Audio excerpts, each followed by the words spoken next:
Rikthehemi në studio, jemi në transmetimin tonë të Weekend Lovers, do të shkojmë këtë fundjavë në Theth.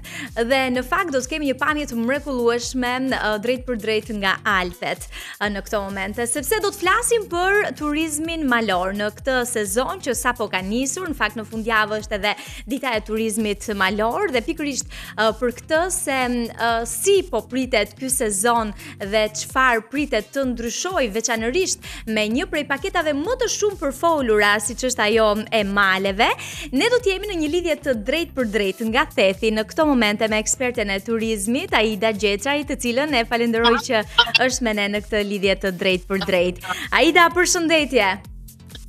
Përshëndetje Ada, kënaqësi që ju gjej, mirë se erdhët me këtë pamje alpine. Jeni të mirë se ardhur gjithmonë. Absolutisht nuk e vëm në dyshim këtë gjë dhe diçka që do doja shumë ta ndaja edhe me dëgjuesit e radio, se gjithë ata që do të na ndjekin edhe në kanalin e YouTube të Premium Channel, është që e kam marrë mëngjes Aida në telefon dhe energjia që ka është e pakrahasueshme, kështu që besoj gjithë këtë ta dhuron natyra në Theth në këto momente. Aida, na thuaj pak si po e shihni nisjen e këtij sezoni, le të themi, të turizmit në Alpet shqiptare, ka më shumë interes nga turistët e huaj, vendas, na e përshkruaj pak. Atëherë, gjëja e parë që duhet të themi është që tashmë turizmi nuk ka një sezonalitet, duke qenë që ne synojmë turizmin gjithvjetor dhe ai është i qëndrueshëm. Pra le të kemi disa bujtina që e mbajnë të hapura dhe gjatë dimrit, kemi turista që kërkojnë të gjithë fundjavat e festave të dhjetorit, të janarit, të shkurtit, të marsit dhe kështu me radhë, por si një restart i ri dhe të gjithë mblidhen së bashku, gjitha bujtinat hapen, është kjo periudha e majit gjithsesi. Okay. Pra pas një periudhe të qetë dimrore, rifillon sërish pranvera e vonit them unë këtë lart në Alpe, sepse nëse ne lulet e para e shijojmë që në mars në Tiranë, këte në Alpe, në Theth, ne të rëndafilat po i shijojmë tani që është maj. Kështu që unë vazhdoj të kënaqem, të mburrem, të shijoj freskun dhe lulet që kemi në këto momente në Theth, temperaturat e mira që janë për të ecur në gjatë këtyre 2 muajve, maj, qershor.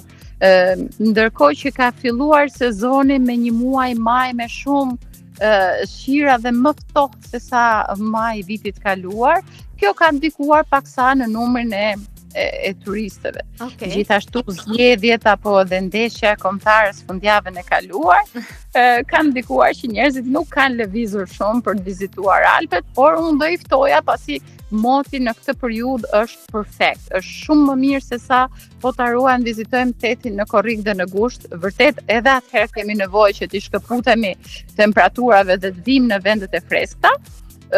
Por që tani është periudha më e bukur për ata që duan të ecin dhe të bëjnë ngjitje malore ku nuk është as shumë vap, as shumë ftohtë, është perfekte.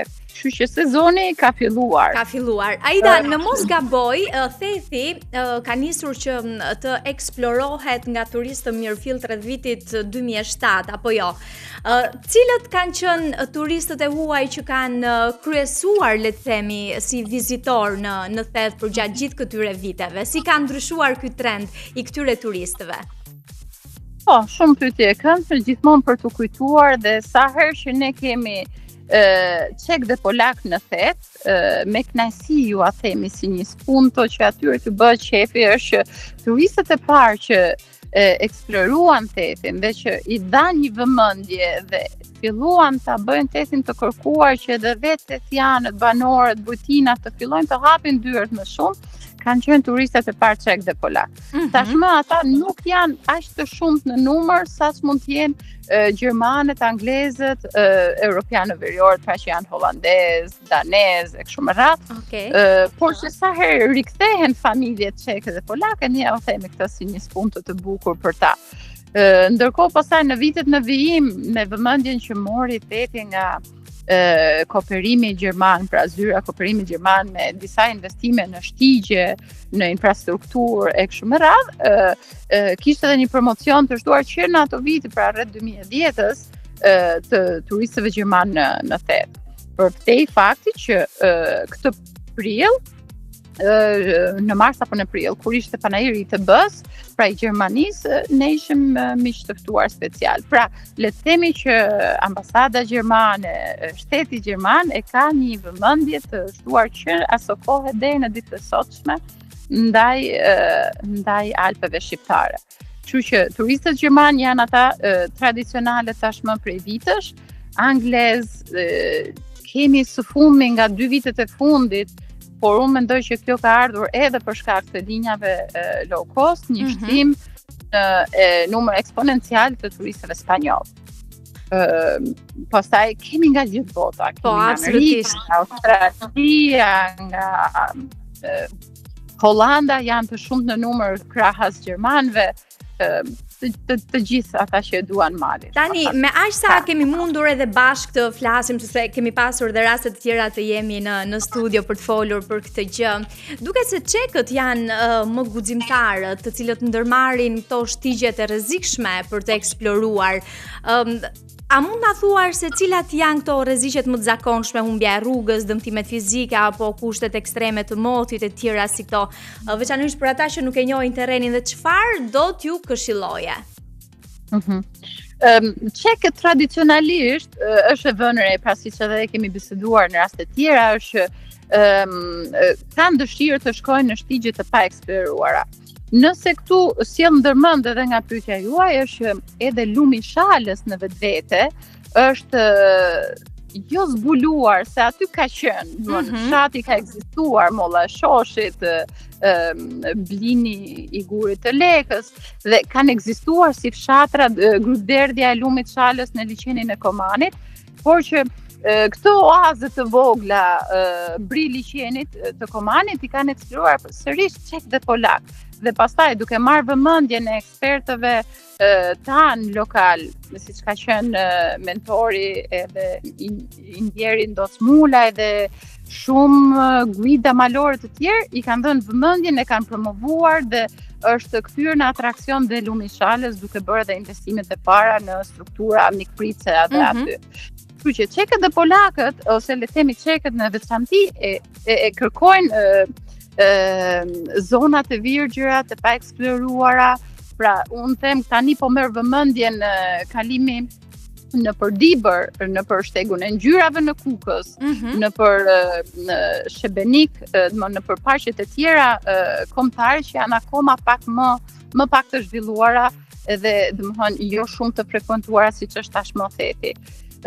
Janë vërtet turistë të aventurës që i kërkojnë këto, nuk e kërkojnë rrezikun vet. Ata duan bëjnë thjesht gjëra të bukura që t'ju ngelin në memorie, por që duke qenë që infrastruktura jonë nuk është aq e zhvilluar, apo nëse ti pikërisht, pra çfarë duhet të kenë parasysh këta turistë përpara se ti futen një shtegu që nuk e njohin. Për kalimin e shtegut të Valbonës në pranverë, ne gjithmonë ngrejmë zërin, gjithmonë vëjmë statuse, gjithmonë kemi vënë dhe tabel në qafën e Valbonës që mos e kalo shtegun kur ka dëbor dhe pa një guidë lokale.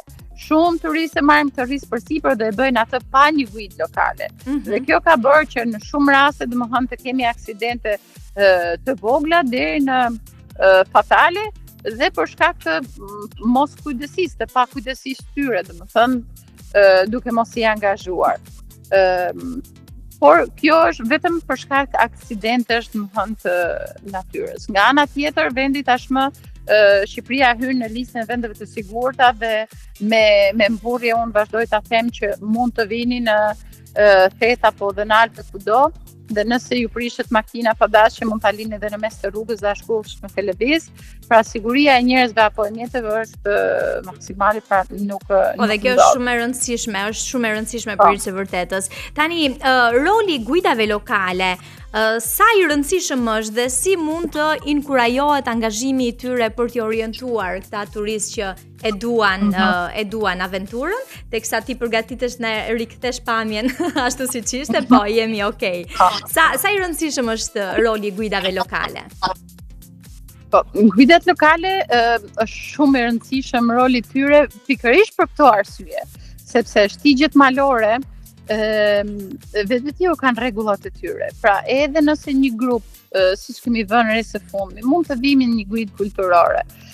Guidat e tona kulturore kemi më shumë në tregun tonë dhe janë shumë të formuar dhe janë shumë të mirë, por kur bëhet fjalë për ecjet malore, ato kanë disa rregulla dhe standarde të tjera që përtej aspektit fizik duhet të dish edhe si të sillesh.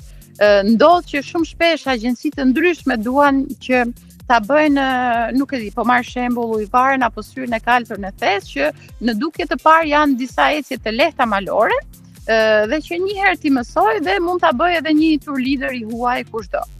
Por që ne kemi disa rregulla dhe nga ana e ligjeve neve nuk na mungon gjë. Pra edhe ne i kemi sikurse vendet e rajonit që përtej tour leaderit të huaj apo guidës së huaj duhet kesh edhe një guidë lokale shqiptare. Në rastet e tureve kulturore ajo duhet jetë guidë kulturore, por në rastet e tureve malore duhet jetë një guidë malore, sepse çfarë ndodh nëse dikujt i rrëshket këmba dhe ka nevojë për ndihmën e parë. Çfarë ndodh nëse ka një zvarranik dhe ndodh diçka dhe përsëri, domethënë guidat malore i kanë të gjitha këto trajnime që din të sillen në çdo situatë, din të menaxhojnë grupin mes atyre që ecin më shpejt më ngadalë, din pra ka shumë norma dhe standarde se s'po hyj të përmend të gjitha. E kuptojmë. Dhe rëndësia e tyre është shumë themelore.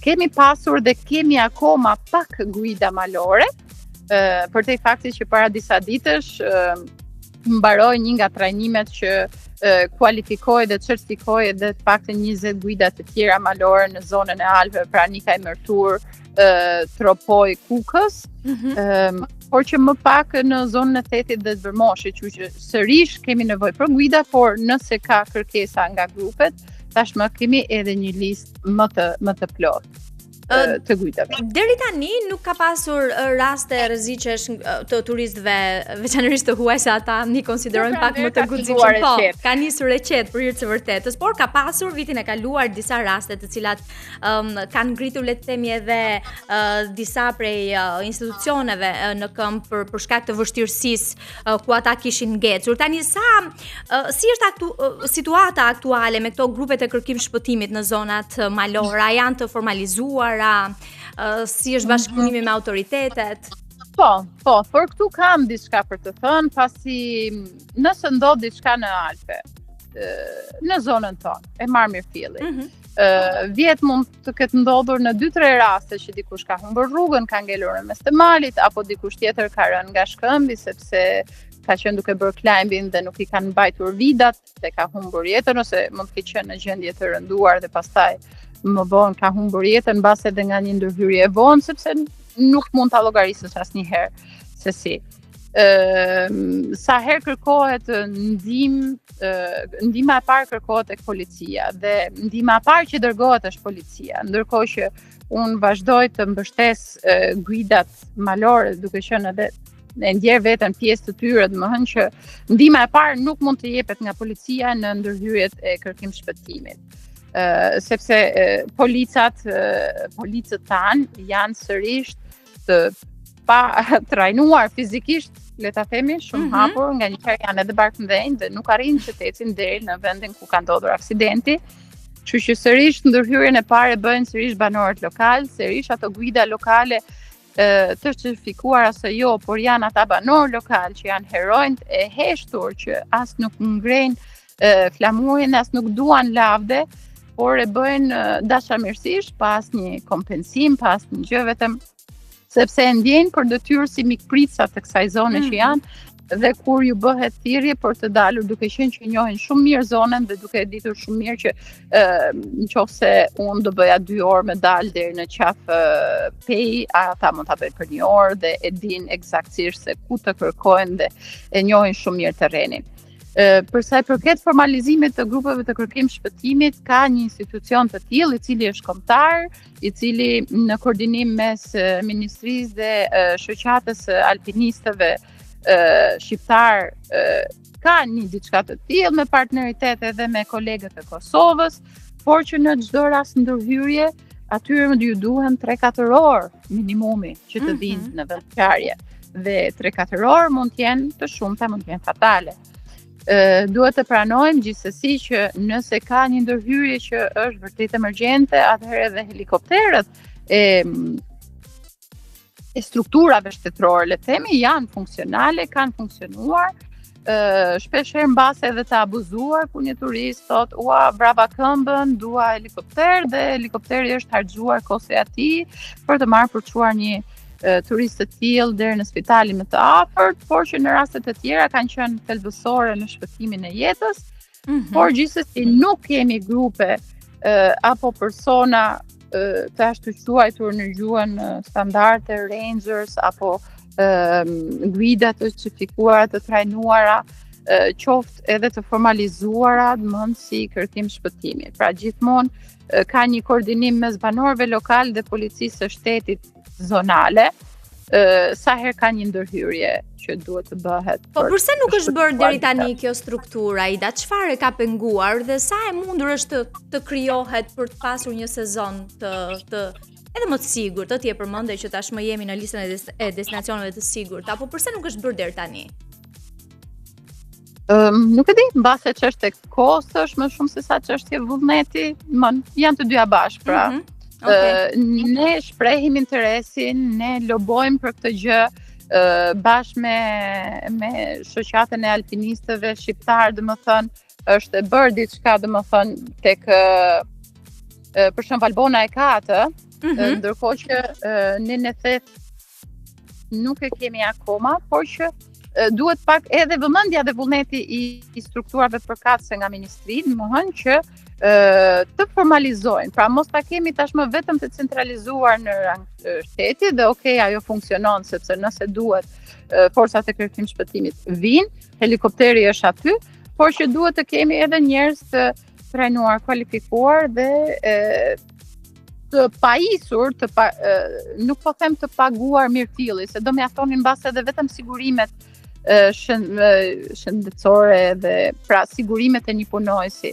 Por do duhet për shembull që tek qendra jone e informacionit që kemi të kishte një hapësirë të veçantë, e cilat e pajiset me të gjitha mjetet, pra me litar, Po, për të bërë ndërhyrja më e shpejtë për të bërë ndërhyrja më e shpejtë, pra që edhe këta banorë të cilët do të jenë të certifikuar për këtë gjë apo të caktuar për këtë detyrë, ta dinë që nëse Aida apo dikush tjetër thërret që ka një emergjencë në Majën e Harapit, ata kanë një vend ku të shkojnë, të marrin litar, të marrin veshjet, të marrin këpucët,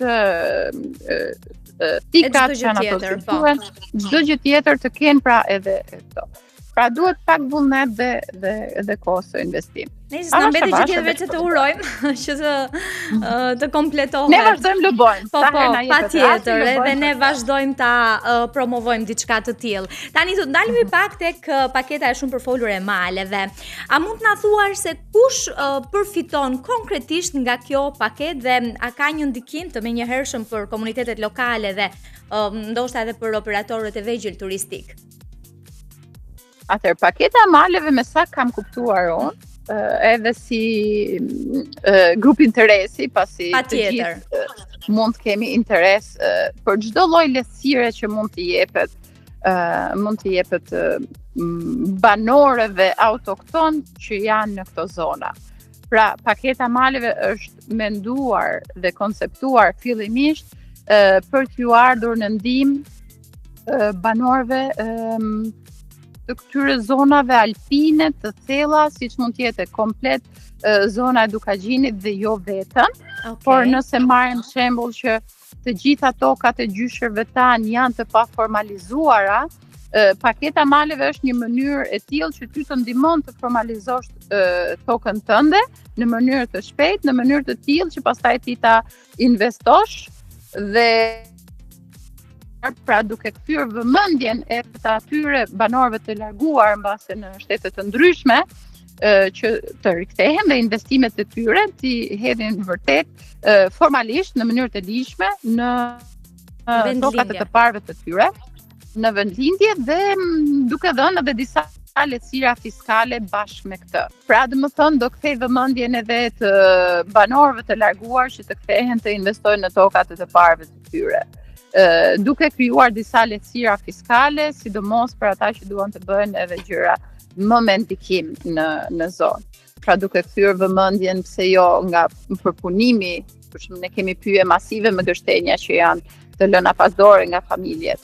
Ne theti ka akoma nevojë për investime të tipit, nëse po flisnim pak më parë edhe për skit, për strukturat, ka nevojë për ndërhyrje nga më e vogla deri tek më madja. Mungon pjesa e përpunimit, siç po thonim, për masivet e gështenjave apo edhe për të thyer vëmendjen nga tradita, siç është përpunimi i mishit apo i produkteve të tjera, domethënë që mund bëhen. Pra që nga koncepti agroturizëm deri në struktura për të plotësuar të gjithë llojet e nevojave që klientët të ndryshëm kanë, por edhe theti si zemra e Alpeve, si fshati turistik më i zhvilluar malor, akoma ka nevojë që të plotësojë të gjitha të zinxhirin, por që zinxhirin e kërkesave të nevojave. Pra,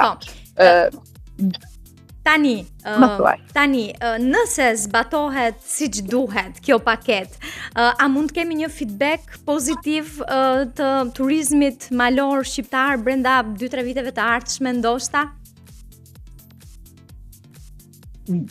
Brenda 2-3 viteve mbase shpejt? Nuk e di, mbase shumë shpejt, por le të themi 5 vite. Sepse vetë paketa supozohet që duhet të hyjë në fuqi diku nga shtatori, tetori i këtij viti. Pastaj gjithashtu nuk e di nëse është e lidhur drejt për drejt ose jo, ka edhe një incentiv tjetër që ne si biznese të vogla të mesme agroturistike presim, është edhe disa lehtësira nga ana e kredive të buta që vetë Banka e Shqipërisë me bankat e nivelit të dytë po rregullon dhe aplikon, të cilat do fillojnë të aplikohen nga viti pasardhës, pra janari i ardhshëm me tutje. Kështu që në kombinim mes lehtësirave fiskale të paketës dhe më të buta për turizmin dhe agroturizmin dhe bujqësinë, domethënë ne mendojmë dhe shpresojmë që të mund të fillojmë me investime të qëndrueshme apo investime të tjera që plotësojnë zinxhirin e nevojave që zonat alpine kanë akoma, por që këto investime sa më dinjitoze të jenë, aq më shumë kohë duan, pra nëse çdo gjë bëhet me letra dhe me procedura, një vit ta hanë mes lejes arkitektit dhe pjesës konceptimit, dhe se të fillosh në ndërtim dhe pastaj hyrja vitin e tretë mund të fillojnë të ndjehen, por që rezultatet e para do të shihen pra le të themi brenda 5 vjeçare. Dhe urojmë që të jenë shumë pozitive për hir të vërtetës. Tani, Aida, për gjithë ata që duan të eksplorojnë Alpet edhe se ka një qarkullim shumë të madh edhe në rrjetet sociale, është sigurisht në kthyer në mod turizmi malor, veçanërisht këtë vit. Çfarë këshille apo çfarë sugjerimi të fundit do të kishe për gjithë ata që planifikojnë të eksplorojnë malet këtë verë? Unë them po kthehet në mod, sepse është e bukur se vetë shoqëria shqiptare po ndërgjegjësohet për mirëqenien shëndetësore dhe mirëqenien fizike. Po të vëshre edhe në qytete, palestra tashmë janë plot dhe rinia ose të gjithë grup moshat janë ndërgjegjësuar, domethënë që duhet aktiviteti fizik për të mirëmbajtur sa më mirë nga ana shëndetësore. Duke qenë që tashmë edhe rinia jonë e ndjen veten që janë mjaftueshëm të fuqishëm nga ana fizike që mund përballojnë tashmë jo vetëm ujëvarën apo syrin e kaltër 1 orë ecje ngjitje malore. Unë do t'ju sugjeroja dhe prandaj po kthehet edhe në trend që ata me miq të tyre duke shfrytzuar edhe oferta që agjencitë e ndryshme partnere që njohim dhe kemi në treg tashmë që ofrojnë që nga shtegu i ngjyrave në Kukës apo në për gjithë zonën e parqeve kombëtare që kemi edhe në pjesën e jugut, por edhe në veri, domethënë që nga Vermoshi, Theti, Valbona, Kuksi, Dibra tashmë me rrugën e Arbrit, ka plot shtigje malore që mund të kemi ecje nga më të lehta, siç është ajo shtegu të ngjyrave deri tek liçenet e Jezercës dhe Jezerca që para 2 ditësh kishim në një grup të rinj që u organizua turi, thënë me të rinj shqiptar, jo grupe të huaja. Dhe më vjen shumë mirë për këtë, ama duhet kenë kujdes që të marrin gjithmonë një guid lokale. Apo jo? Kur ka grupe kur prenotojnë nëpërmjet agjensive apo platformave zyrtare që ne kemi, pra që menaxhojmë Alpet, ka gjithmonë njerëz profesionistë nga brapa, domethënë që i ndjekin me 1 ose me 2 guida në varësi të madhësisë së grupit. Kështu që patjetër jepen gjithë rekomandimet për veshjen, çfarë duhet të kenë në vete. Nuk pranohet për shembull nëse do bëjmë majën e exercës dikush të vijë me atlete gjimnastike. Patjetër duhet të ketë kputucët e malit. Kështu që apo xhupin anti-air dhe gjëra të tilla. Kështu që për të shmangur çdo lloj incidenti përgjatë turit edhe për ta shijuar ashtu siç duhet. Po. Në varësi të ecës malore duhen edhe pajisjet e duara, veshjet e duara. Edhe një pyetje të fundit kisha Aida. Çmimet janë luhatur, kanë lëvizur përgjatë këtyre 2 viteve të fundit. Edhe në Theth, edhe në Valbon mund të them që ka çmime për të tërë. Që do të thënë kemi struktura edhe për ata që duan me një kostë më të përballueshme, pastaj kemi edhe struktura vila të tjera, domethënë që kanë një luks maksimal për të cilin do ta paguash, por që pra ka vend për të tërë llojet e grupeve të interesit. Kështu që nuk është tashmë nuk mund ta prekësh shtretin, nuk mund të vish sepse çdo gjë është e bërë shtret. Jo. Ke struktura dhe me 20-30 euro, por ke edhe me 100-120 euro dhomat. Kështu që urojmë që të plotësohen ato kushtet optimale, le të themi, për një turist që vjen për të shijuar Alpet, dhe besoj që luksi më i madh është vetë natyra atje, kështu që patjetër, kjo është pasuria e madhe. Vërtet. Aida, faleminderit shumë për të gjitha këto detaje, për gjitha këto këshilla që ndave me ne sot në këtë lidhje të drejtë për drejtë nga Thethi. Ju pres. Patjetër. Ju pres në grupin për ecje. Shumë faleminderit. Ju uroj punë të mbar, shumë suksese gjithashtu. Faleminderit, ditën e mirë. Ishim me Aida Gjeçaj nga Vila Gjeçaj pikërisht në Theth, me të cilën folëm pikërisht për disa prej sfidave që përjetojnë turistët aventurier, të cilët ndërmarrin ndonjëherë disa shtigje pa ndihmën e duhur dhe pa guidat lokale e pësojnë incidente, por që pa diskutim duhet marrë parasysh që të kenë me vete gjithmonë një guid të tillë për ta shijuar të gjithë eksplorimin e tyre, por njëkohësisht folëm dhe për paketën e maleve që do të aplikohet nga shtatori i këtij viti. Ne do të bëjmë një shkputje muzikore dhe do të rikthehemi sërish në studio.